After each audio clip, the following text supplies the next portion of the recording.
Lieutenant Sarah Chen had heard every joke about her call sign at least 100 times. Eagle-7, they'd snicker. More like Pigeon-7 or Chicken-7, depending on how creative they felt that day. The irony wasn't lost on anyone at Titan Station that the smallest pilot in the 45th Tactical Wing had been assigned the most majestic bird of prey as her identifier. At 5 feet 2 inches and barely clearing the minimum weight requirements for fighter certification, Sarah looked more like a technician than a combat pilot. Her slight frame seemed dwarfed by the massive Raptor-class fighters that dominated the hangar bays. The other pilots, mostly towering specimens of human engineering with names like Bulldozer and Titan, treated her with the kind of patronizing courtesy reserved for mascots and lost children. The Galactic Defense Force had reluctantly accepted humans into their ranks 3 years ago, after Earth's unexpected victory against the Zephyrian Raiders. But acceptance and respect were two very different things. The alien species that made up the bulk of the GDF viewed humans as useful but ultimately inferior additions to their military machine. They were good for grunt work, decent at following orders, but hardly the stuff of elite warriors. Commander Vexai, a towering Altarian with crystalline skin and 4 arms, ran the 45th Wing with military precision and barely concealed disdain for his human pilots. His species had been spacefaring for over a millennium, their warriors legendary throughout the galaxy for their tactical brilliance and unshakable calm under pressure. To him, humans were emotional, unpredictable creatures who had stumbled onto the galactic stage through luck rather than skill. Chen, Commander Vexai's voice cut through the briefing room like a blade. You'll be flying patrol duty in Sector 7, again. Sarah kept her expression neutral as snickers rippled through the assembled pilots. Sector 7 was the galactic equivalent of directing traffic in a parking lot. Nothing ever happened there except the occasional merchant vessel asking for navigation assistance. It was where they put pilots who couldn't be trusted with real missions.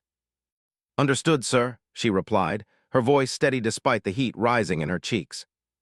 Captain Marcus Sledgehammer Rodriguez leaned back in his chair, his massive frame making the standard-issue seat creak ominously. Maybe they should give Eagle-7 a patrol ship instead of a fighter, he said, loud enough for everyone to hear. Something more her speed. The comment drew laughs from several of the other human pilots, eager to deflect attention from their own insecurities about their place in the galactic pecking order. Sarah had learned long ago that responding to such provocations only made things worse. Instead, she focused on the mission briefing, memorizing every detail even though Sector 7 patrol was routine enough that she could fly it in her sleep.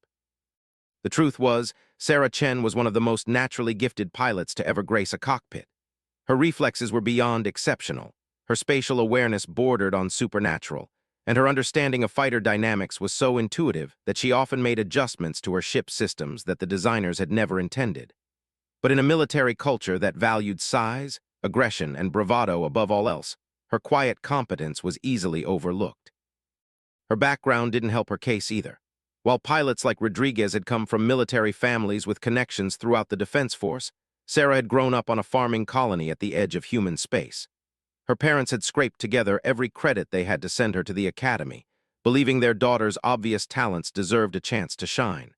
What they hadn't anticipated was how difficult it would be for a small-town farm girl to find acceptance among the galaxy's elite warriors. After the briefing, Sarah made her way to the hangar where her Raptor waited. The ship was a thing of beauty, all swept lines and predatory grace. 40 feet of advanced alien technology merged with human innovation, capable of speeds that could outrun most pursuit craft and armed with enough firepower to level a small city. In the hands of a skilled pilot, a Raptor was more than a machine. It was an extension of the pilot's will, responsive to the slightest touch and thought. Chief Petty Officer Williams, the hangar crew chief, looked up from his diagnostic tablet as Sarah approached. Unlike many of the other personnel, Williams had always treated her with professional respect. He was old enough to remember when humans were considered a curiosity rather than a nuisance, and wise enough to recognize skill when he saw it. She's running smooth as silk today, Lieutenant, Williams reported, patting the fighter's nose cone affectionately. New targeting system came online yesterday, and I've tweaked the engine harmonics to your specifications. Sarah smiled, the first genuine expression she'd worn since the briefing. Thanks, Chief. Any word on when I might get something more challenging than traffic duty? Williams glanced around the hangar, then leaned closer. Between you and me, Chen, half these hotshots couldn't fly their way out of a paper bag if their lives depended on it. But you're different. Your time's coming. The words meant more to Sarah than the chief probably realized. In a world where she was constantly questioned and dismissed, having even one person believe in her abilities made all the difference. As she ran through her pre-flight checklist, Sarah tried not to think about the conversation she'd overheard in the officers' mess the previous evening. Two senior pilots discussing her assignment to the wing, one of them suggesting she'd only made it through academy because of diversity quotas and political correctness. The other had agreed, adding that real combat would expose her limitations soon enough. They were wrong, of course. Sarah had graduated second in her class, behind only a Centaurian whose reaction times were enhanced by cybernetic implants. Her scores in every category, tactical awareness, ship handling, weapons accuracy, survival training, had been exemplary. But scores on paper meant nothing compared to perception, and the perception was that Eagle-7 was a charity case playing soldier in a warrior's world. The launch sequence initiated smoothly, and soon Sarah was guiding her Raptor through the energy barriers that separated the hangar from the vacuum of space. Titan Station fell away behind her, a massive construct of metal and energy hanging in the void like a technological cathedral. Around her, other fighters from the 45th were launching for their own missions. Reconnaissance runs to contested border zones, escort duties for supply convoys, even a few combat patrols in areas where Zephyrian raiders had been spotted.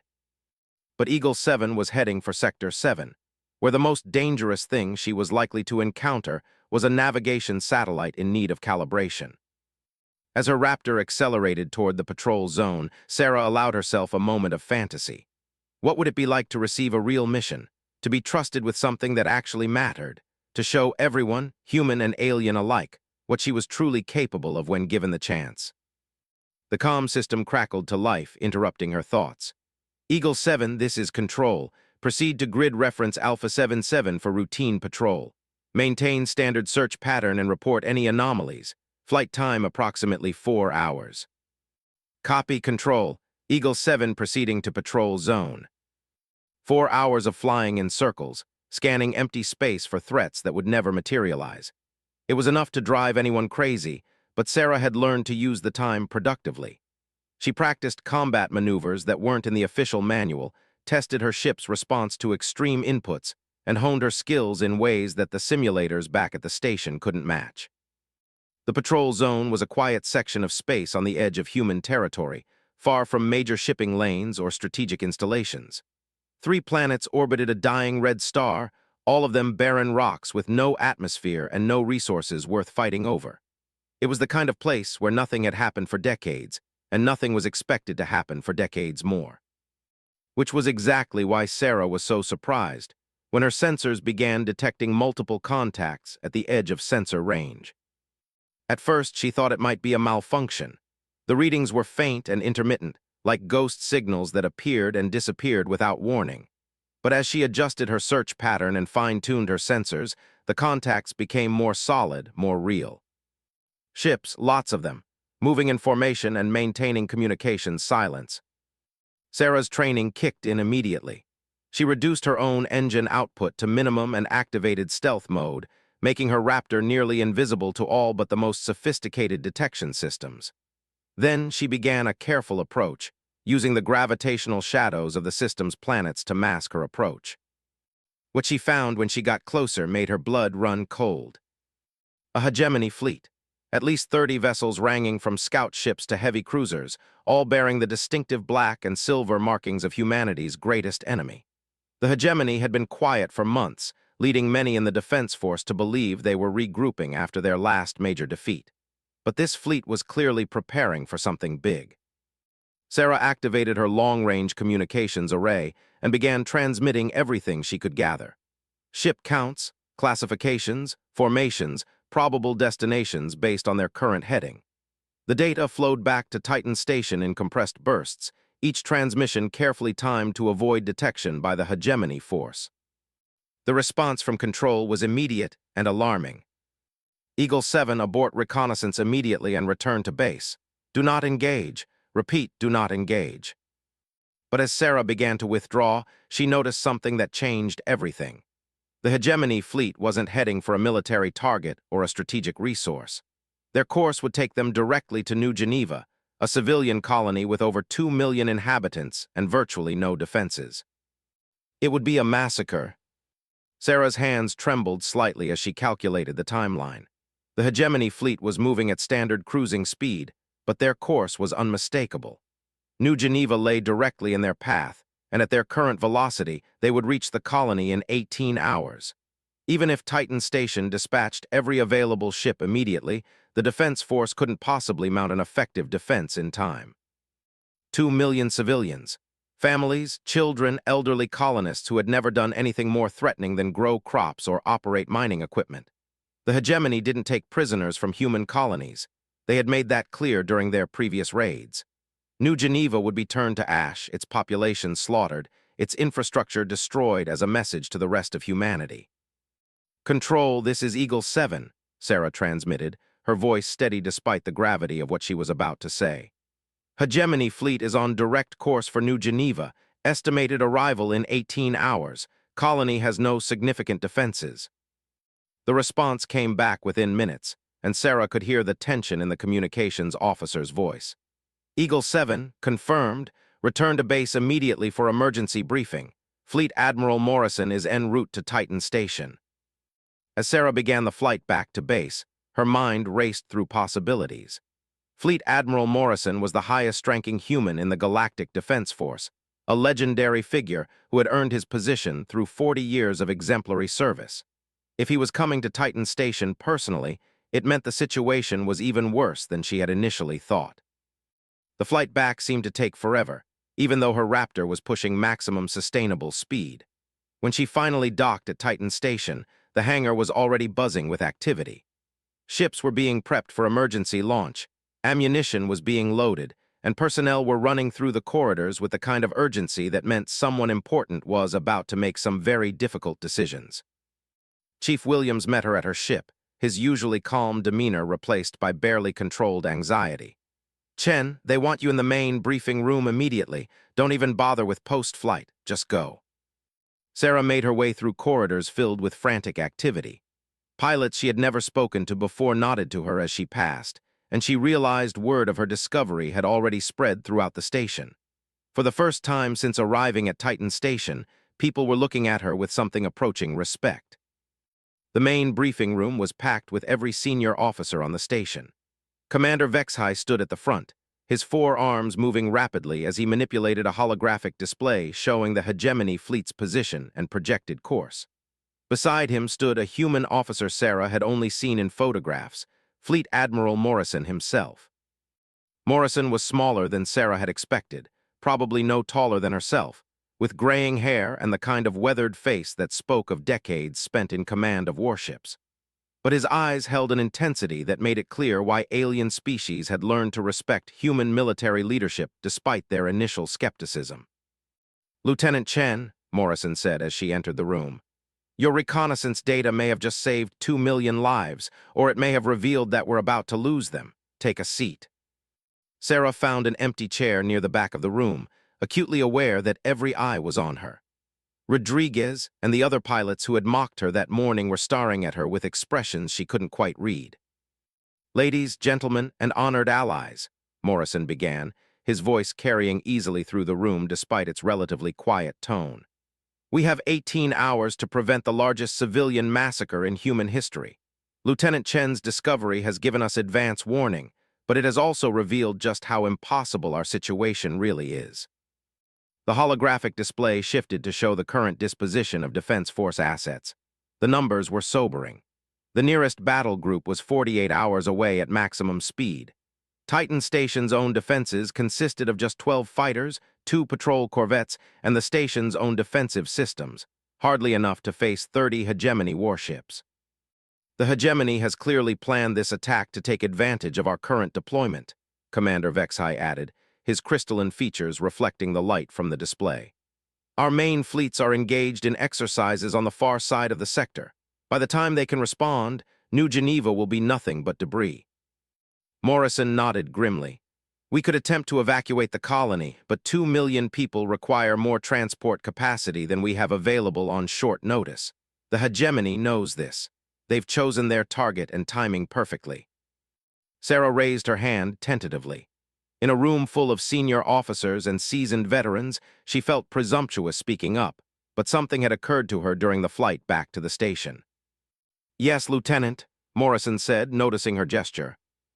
"Sir, what if we didn't try to stop the fleet directly?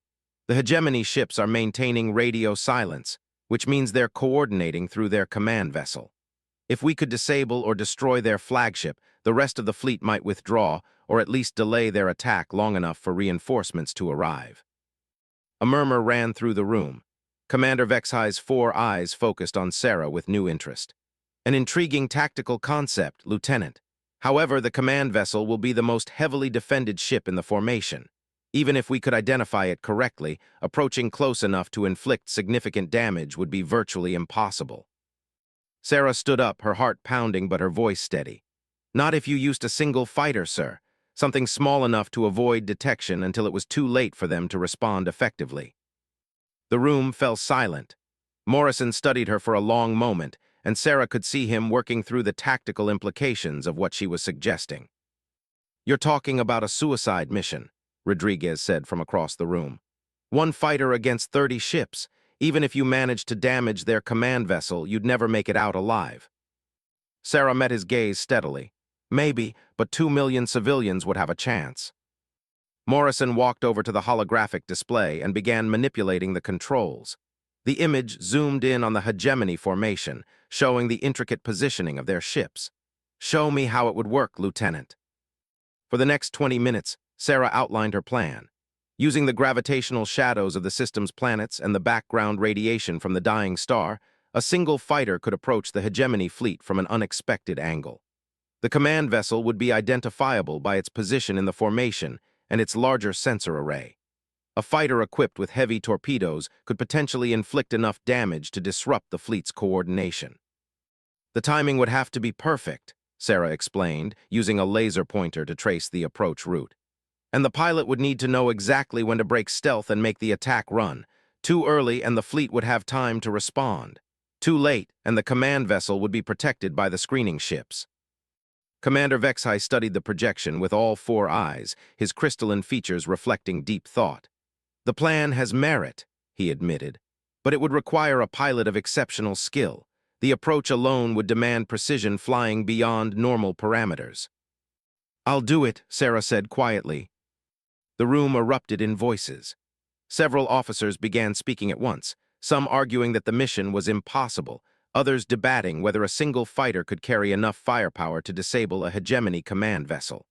Through it all, Morrison remained silent, studying Sarah with the calculating gaze of a commander weighing an impossible decision.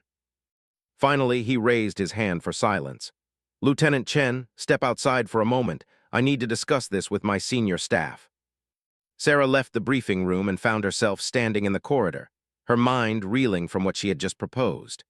A suicide mission against impossible odds, all based on a half-formed tactical theory and her own belief that she was a better pilot than anyone gave her credit for.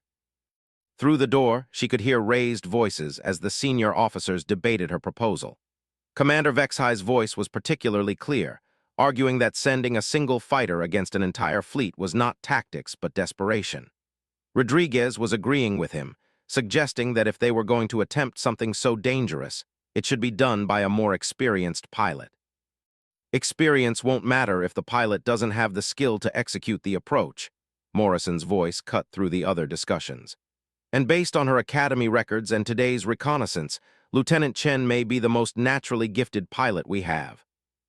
The debate continued for another 10 minutes before the door opened and Morrison gestured for her to return. The faces around the room were grim, and Sarah could tell that whatever decision had been reached, it hadn't been unanimous. "Lieutenant Chen," Morrison said formally, "your plan has been approved for immediate implementation. You will be equipped with our most advanced stealth systems and the heaviest torpedoes in our inventory. Launch is scheduled for 400 hours. Sarah felt her knees go weak with relief and terror. They were actually going to let her try. After months of being dismissed and overlooked, she was being given the chance to prove herself in the most important mission of her life. But as she looked around the room at the faces of her fellow officers, She realized that many of them were looking at her with something uncomfortably close to pity. They had approved her mission not because they believed she would succeed, but because they couldn't think of any better alternatives. She was their last hope, and they expected her to die trying. The hours before launch passed in a blur of preparation and mounting tension. Sarah found herself in the technical bays working alongside Chief Williams and a team of engineers who were retrofitting her Raptor for what everyone was politely calling a long-range reconnaissance mission. Nobody used the phrase suicide run, but it hung in the air like an unspoken truth. "We're pulling out every standard system that isn't essential," Williams explained as his team worked around the fighter's frame. "Navigation, computer, life support backup, even the ejection seat. Every gram of weight we save means more room for stealth equipment and ordnance."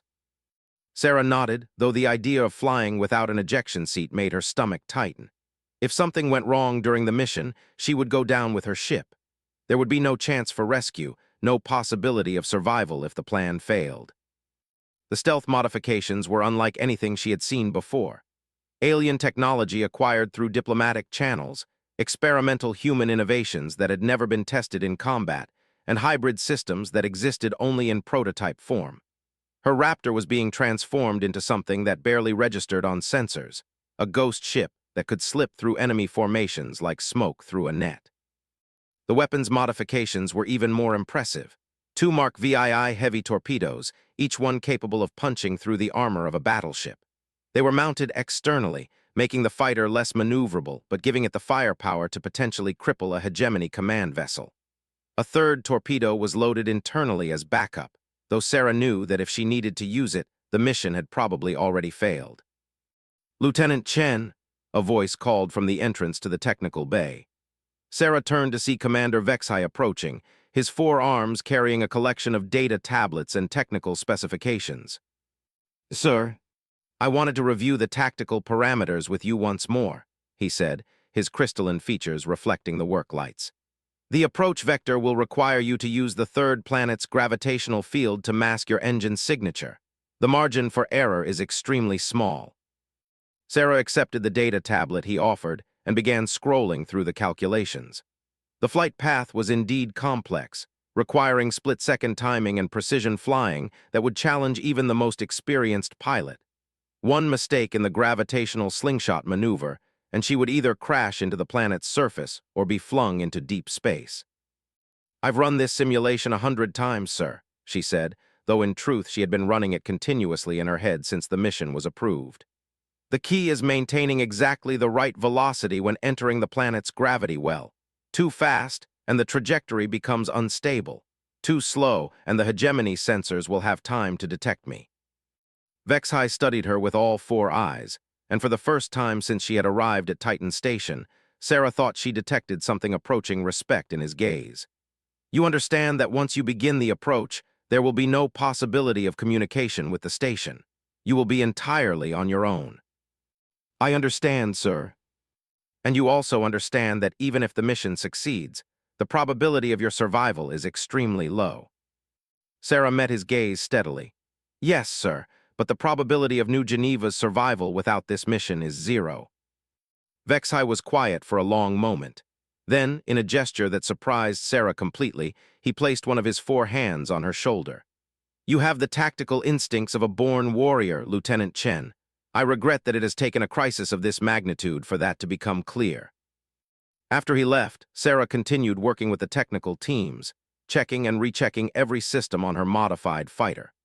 The torpedo guidance systems required special attention. They would need to lock onto the hegemony command vessel's specific energy signature and maintain target acquisition even while the ship was taking evasive action. As the hours passed, word of the mission began to spread throughout Titan Station. Pilots and crew members she had barely spoken to before stopped by the technical bay to wish her luck or offer words of encouragement.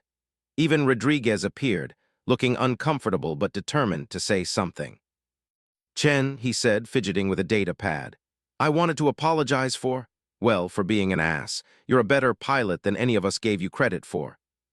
Sarah looked up from the targeting computer she was calibrating.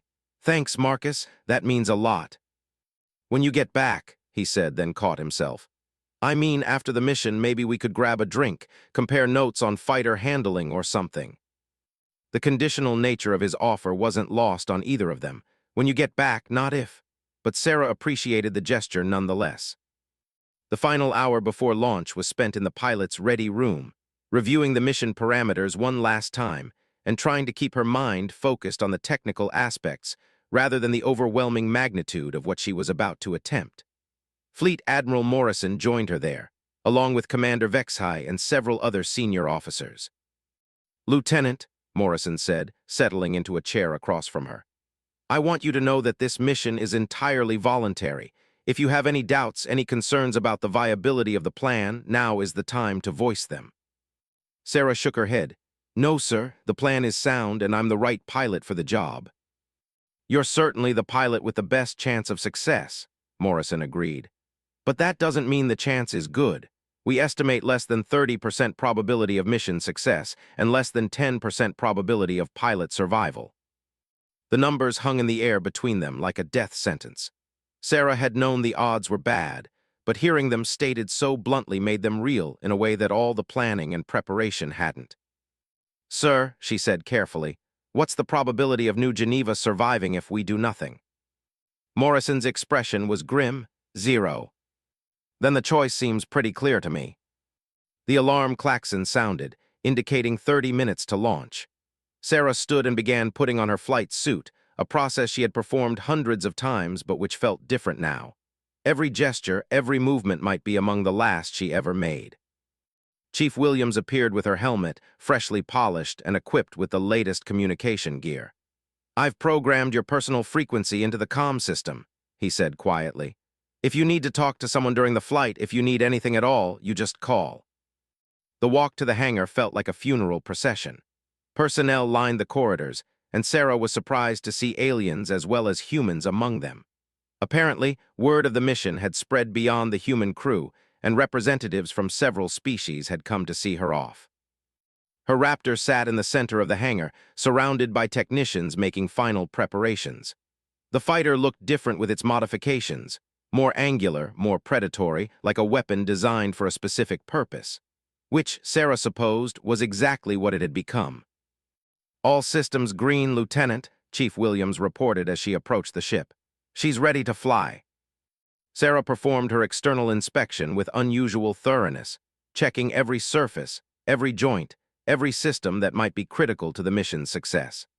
The heavy torpedoes hung beneath the fighter like sleeping giants, each one containing enough destructive power to level a city block. As she climbed into the cockpit, Sarah was struck by how different it felt. The missing ejection seat made the space feel larger but also more vulnerable. The additional displays for the stealth systems and torpedo guidance created a more complex environment than she was used to. But the basic controls were the same, and her hands found their familiar positions without conscious thought. The pre-flight checklist was longer than usual, with additional items for all the specialized systems that had been installed. Stealth field generators, advanced ECM packages, torpedo arming sequences, each system had to be verified and tested before launch. "Eagle-7, this is Control. All stations report ready for launch. You are cleared for departure when ready." Sarah took a deep breath and activated her comm system. "Control, Eagle-7 ready for launch, beginning departure sequence." The hangar bay began its launch protocol, atmosphere venting into space, and the massive doors sliding open to reveal the star field beyond.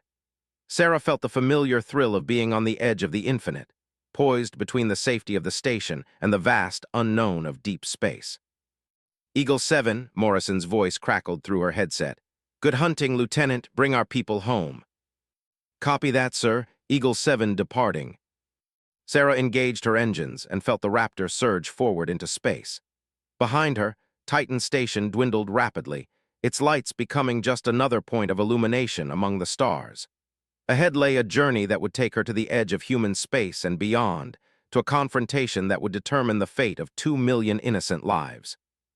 As she set course for the outer system where the hegemony fleet waited, Sarah allowed herself one last thought about the mission ahead.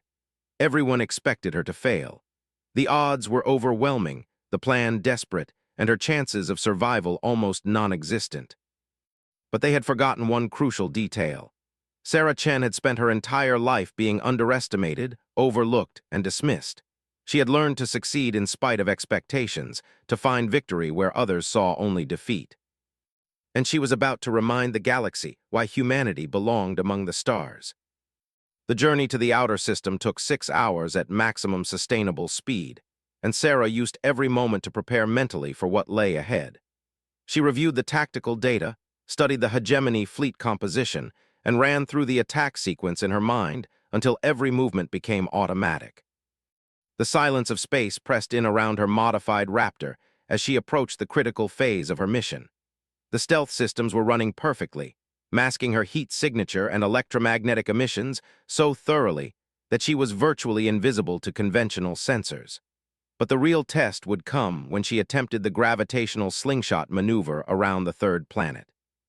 Sarah's instruments showed the hegemony fleet maintaining their original course and speed. They were still 18 hours from New Geneva, moving with the confidence of predators who believed their prey was helpless.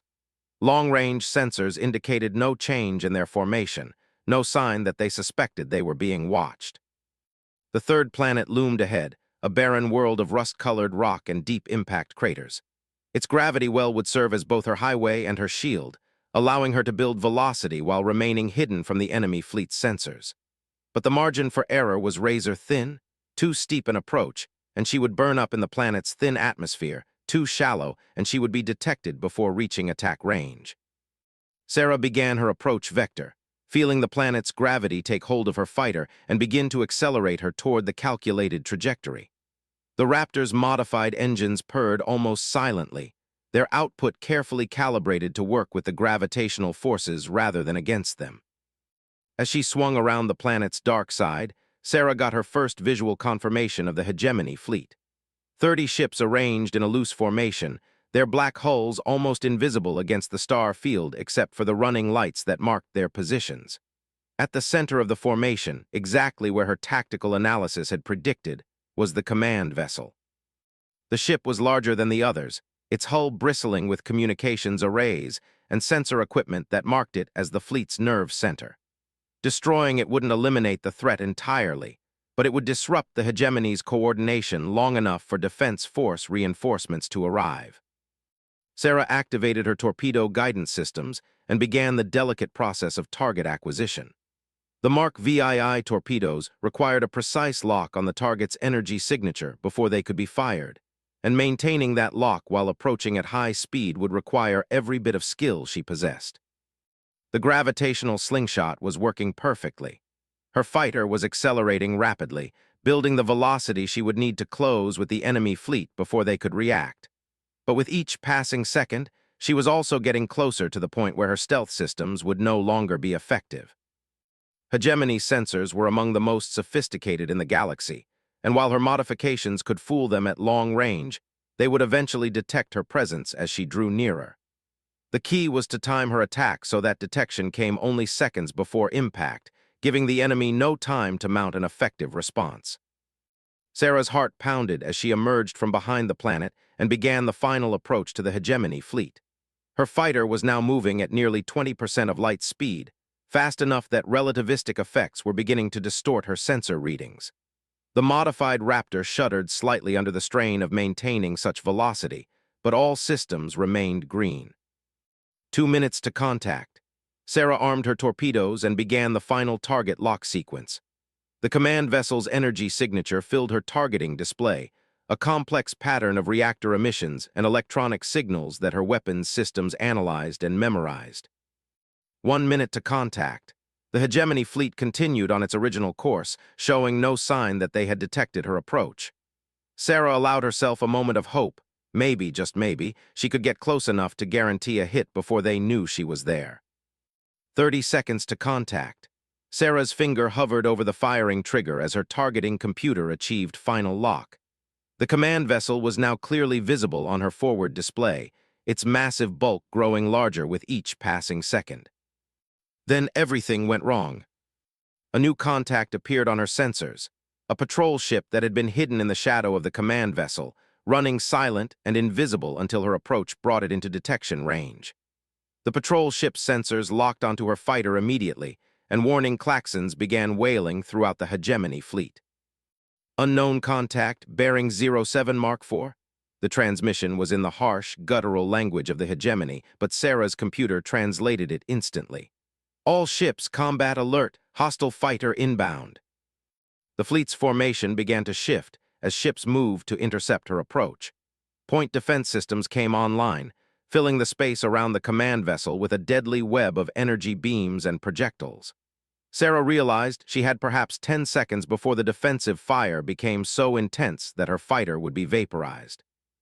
She made a split-second decision that went against every tactical manual in the galaxy. Instead of firing her torpedoes at maximum range and trying to escape, Sarah pushed her engines to emergency power and dove directly into the heart of the enemy formation. Her fighter screamed through the defensive fire, taking hits that overloaded her shields and scorched her hull, but her small size and incredible speed made her a nearly impossible target. The hegemony ships were suddenly faced with a nightmare scenario, a hostile fighter moving so fast and maneuvering so aggressively that their targeting computers couldn't maintain a lock.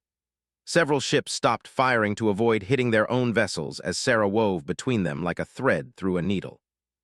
The command vessel loomed ahead, its massive hull filling Sarah's entire field of view. She could see weapon ports opening along its sides, preparing to bring its main batteries to bear.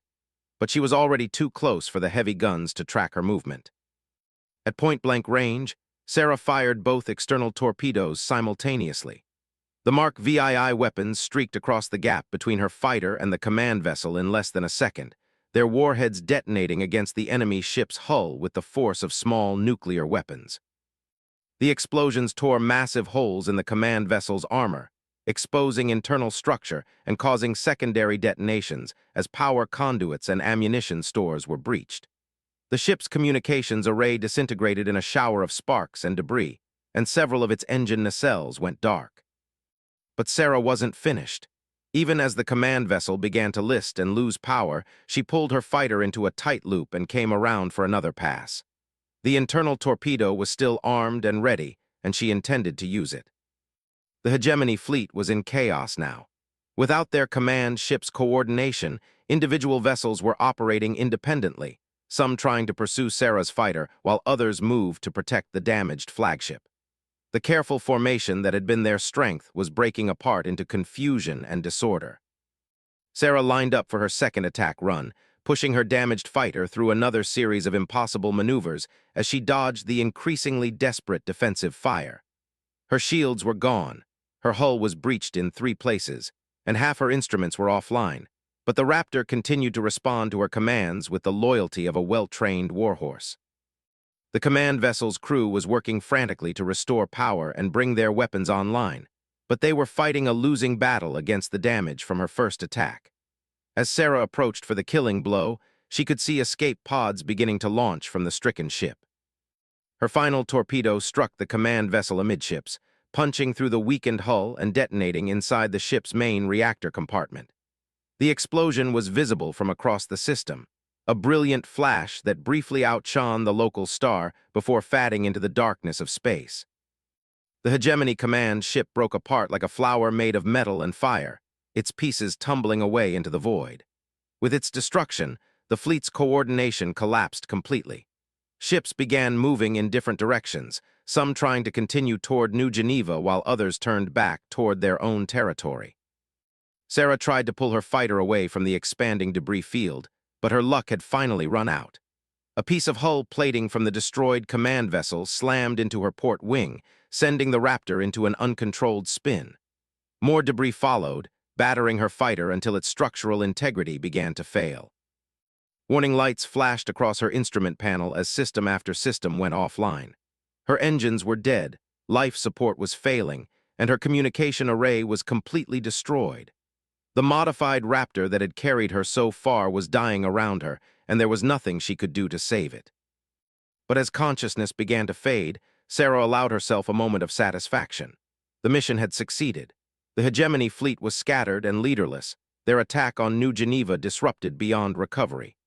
2 million innocent lives had been saved by her actions, and the galaxy would remember that a single human pilot had stood against impossible odds and emerged victorious. As her fighter tumbled through space, trailing debris and atmosphere, Sarah Chen closed her eyes and smiled. She had proven herself at last, not just to her fellow pilots or her commanders, but to the entire galaxy. Eagle-7 had found her wings. Sarah regained consciousness to the sound of voices speaking in hushed, urgent tones. The language was unfamiliar, consisting of melodic tones and harmonic overtones that seemed to resonate through her entire body. As awareness slowly returned, she realized she was lying on something soft and warm, surrounded by a gentle, diffused light that was nothing like the harsh illumination of a medical facility. When she tried to sit up, gentle hands pressed her back down. She opened her eyes and found herself looking into a face unlike anything she had ever seen. The being leaning over her had skin that seemed to shift between deep purple and silver, large eyes that held flecks of gold, and features that were both alien and somehow reassuring. "Peace, small warrior," the being said, and Sarah was surprised to hear the words in perfect standard galactic. "You are safe now. Your wounds are healing." "Where am I?" Sarah managed to ask, her voice barely a whisper. "You are aboard the vessel Harmony's Echo," the being replied. "I am Healer Shendel of the Etherian Collective. We found you drifting in space after the great battle." Sarah's memory began to return in fragments. The mission, the attack on the Hegemony fleet, the destruction of the command vessel, and finally the debris that had crippled her fighter. "How long have I been unconscious?" "3 of your standard days," Shendel replied. "Your injuries were severe and your craft was completely destroyed. We barely retrieved you in time." "The Hegemony fleet, what happened to them?" Shendel's expression became something Sarah interpreted as satisfaction. "Scattered to the stellar winds. Without their command ship, the remaining vessels were unable to maintain coordination. Most fled back to their own territory, while others were intercepted by your defense force ships as they arrived in the system." Relief flooded through Sarah as she absorbed this information. The mission had succeeded. New Geneva was safe, and the Hegemony attack had been stopped. 2 million lives had been saved by her desperate gamble. "The Etherian Collective has been monitoring the situation in this sector for some time," Shendel continued. "We rarely intervene in the conflicts of younger species, but what you accomplished was remarkable. A single warrior against an entire fleet, fighting not for conquest or glory but to protect innocence. This is behavior worthy of respect." Over the following days, as Sarah recovered from her injuries, she learned more about her rescuers. The Etherian Collective was an ancient civilization that had mastered space travel when humanity was still discovering fire. They were pacifists by nature, but they possessed technology that made even the most advanced Hegemony ships look primitive. "Your species interests us," Shendel explained during one of their conversations. "Most civilizations, when they achieve spaceflight, become focused on expansion and domination, but humans seem to possess something different, a willingness to sacrifice for others, to stand against impossible odds for the sake of principle." "We're not saints," Sarah replied. "We fight among ourselves plenty, and there are humans who would sell their own mothers for profit." "Perhaps," Shendel acknowledged. "But what you did out there, that was not the action of a species motivated by greed or conquest. That was the action of a species that might one day be worthy of joining the greater galactic community as equals rather than subjects." The Etherian ship was a marvel of technology and artistry. Its corridors seemed to flow like living organisms, and its systems responded to thought as much as touch. Sarah spent hours exploring its wonders, guided by Shendel and other crew members who treated her with a respect that was both flattering and bewildering. "Why are you being so kind to me?" she asked finally. "I'm just a pilot who got lucky." "You are far more than that," Shendel replied. "You are proof that your species has the potential for greatness. In our history, we have seen many civilizations rise and fall. Most are consumed by their own aggression or selfishness, but a very few, transcend their origins and become something greater. And you think humanity might be one of those few? We think humanity might be something we have never seen before, a species that combines the warrior's courage with the protector's heart. You proved that when you chose to face certain death rather than allow innocence to suffer." When Sarah was finally well enough to travel, the Etherian ship set course for Titan Station. The journey gave her time to think about everything that had happened, and about what she would face when she returned to the Defense Force. Her actions had certainly saved New Geneva, but they had also violated direct orders and cost the military an expensive fighter. She could expect a court-martial at minimum, possibly even imprisonment. The fact that the mission had succeeded might mitigate the charges, but military discipline required consequences for insubordination. "You seem troubled," Schendel observed as they approached the human station. "I'm thinking about what happens next," Sarah admitted. "I disobeyed orders and destroyed military property. Success doesn't change the fact that I broke regulations." "Perhaps your leaders are wiser than you think," Schendel suggested. "After all, they sent you on that mission in the first place." Sarah frowned. "They approved the mission, but they didn't expect me to succeed. They expected me to die trying." "Did they, or did they recognize something in you that you have not yet seen in yourself?" Before Sarah could ask what he meant, the Etherian ship's communication system activated. The familiar voice of Fleet Admiral Morrison crackled through the speakers. "Etherian Vessel Harmony's Echo, this is Fleet Admiral Morrison of the Galactic Defense Force. We request permission to come aboard and retrieve Lieutenant Chen." "Permission granted, Admiral Morrison," came the reply from the Etherian captain. "We will transfer to your vessel momentarily." The docking process was smooth and efficient, and soon Sarah found herself in the familiar corridors of a human ship for the first time in over a week. Admiral Morrison was waiting for her in the docking bay, along with several other officers she didn't recognize. "Lieutenant Chen," Morrison said formally, "on behalf of the Galactic Defense Force and the people of New Geneva, I want to thank you for your service." Sarah stood at attention, unsure how to respond. "Sir, I should point out that I violated direct orders and exceeded mission parameters." "You saved 2 million lives," Morrison interrupted. "And you proved that humanity deserves its place in the galactic community. The political ramifications of your actions are still being felt throughout the sector." "Sir?" Morrison smiled, and Sarah was surprised to see pride in his expression. "The hegemony has requested a ceasefire for the first time in 50 years. They want to negotiate, partly because they're afraid of what one human pilot might accomplish if she sets her mind to it. And several previously neutral species have indicated they're willing to consider joining our alliance." Sarah felt her knees go weak. "I don't understand, sir."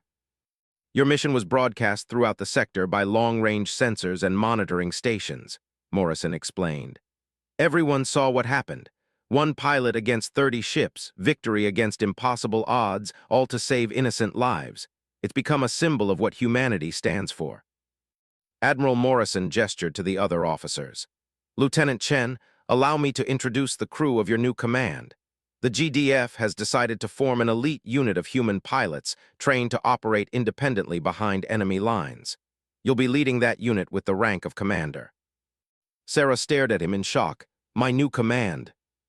"The 77th Special Operations Wing," Morrison replied. "Call sign Eagle Squadron.